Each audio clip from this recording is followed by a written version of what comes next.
이 김남국 의원, 이 반도체, 디스플레이, 우리 경제의 이 대들보 같은 산업들인데 이걸 겨냥한 조치라고 볼 수 있겠죠? 네, 그렇게 봐야 될 것 같습니다. 이번에 일본이 수출 규제 품목으로 고른 세 가지는 이 폴리이미드, 레지스트, 고순도 불화수소입니다.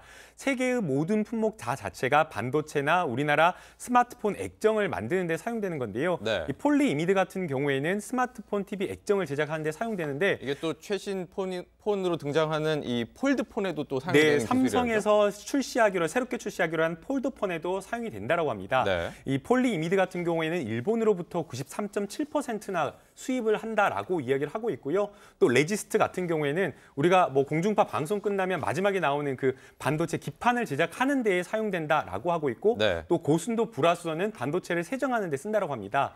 이 모든 어떤 공정에 들어가는 세 가지 품목이 아주 품질이 중요하고 다른 곳에서 생산하는 다른 기업에서 생산하는 것으로 대체했을 때에 오류라든가 어떤 그런 공정에 문제가 발생해서 품질에 상당 부분 차질이 발생할 수 있다라고 해서 이런 어떤 세 가지 품목을 꼭 집었다라고 하는 것은 일본이 우리나라에 약간 급소를 좀 노렸다라고 네. 좀 봐야 될 것 같습니다. 용어들이 조금 어렵긴 합니다만 이 반도체라든지 디스플레이, 우리나라가 힘을 주고 있는 경제 산업의 가장 핵심 이 제품들이라고 할 수 있는 것들입니다. 신재 위원, 이 우리 기업들에도 타격이 예상됩니다. 네, 맞습니다. 지금 아까 말씀하셨던 것처럼 이 세 가지 다 뭐 그 LCD나 뭐 아니면 핸드폰이나 이런 것들을 만드는데 다 필수한 항목인데 이것들을 국산에서 만들거나 아니면 다른 데에서 수입하기가 굉장히 어렵다라고 합니다. 그러니까 즉 일본에서 수입을 하는 것이 가장 많이 차지를 하고 있고 수입에 네. 의존을 할 수밖에 없는 것이죠. 그래서 예를 들면은 그 포토레지스트 같은 경우에는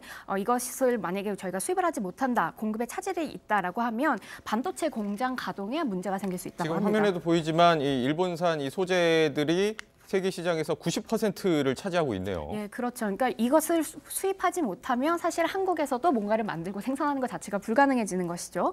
그리고 또 뭐 고순도 불화수소 같은 경우에는 규제를 시작하면 일본도 상당히 타격을 입을 수밖에 없는데요. 이게 왜 그러냐면 일본이 수출하고 있는 이 고순도 불화수소의 전체의 86% 정도가 네. 한국에서 수입해 오는 겁니다. 그렇군요. 그러니까 즉 일본도 수입에 타격을 입어서 수익이 떨어지게 되는 것이죠. 그러니까 사실은 한국만 규제를 받는 것이 아니라 참 제가 이렇게 표현하면 그렇지만 일본도 자충수를 둬서 본인 스스로가 본인을 규제하게끔 되는 격이라고 저는 그러니까 생각합니다. 일본 입장에서도 우리나라가 가장 큰 고객이기 때문이겠죠. 네, 어쨌든 두 나라에 모두에게 타격이 있는 결정이기 때문에 일본에서도 좀 현명치 못한 것이 아니었나라는 개인적인 생각이 있습니다. 네, 이 노동위원, 이 일본 측에서는 경제 보복 아니다 이렇게 주장을 하지만 누가 봐도 경제 보복이라고 봐야 되지 않겠습니까? 네, 그럼요. 기본적으로 일본에서 얘기하는 것은 그동안 이제 이런 조치가 국가와 국가의 신뢰 관계로 행해한 조치다 이랬는데 지금 국가와 국가 간의 신뢰가 깨졌다 그러거든요. 우리나라와 일본이 신뢰가 깨졌기 때문에 네. 이런 규제 얼마든지 할 수 있다. 이제 이런 것들인데요.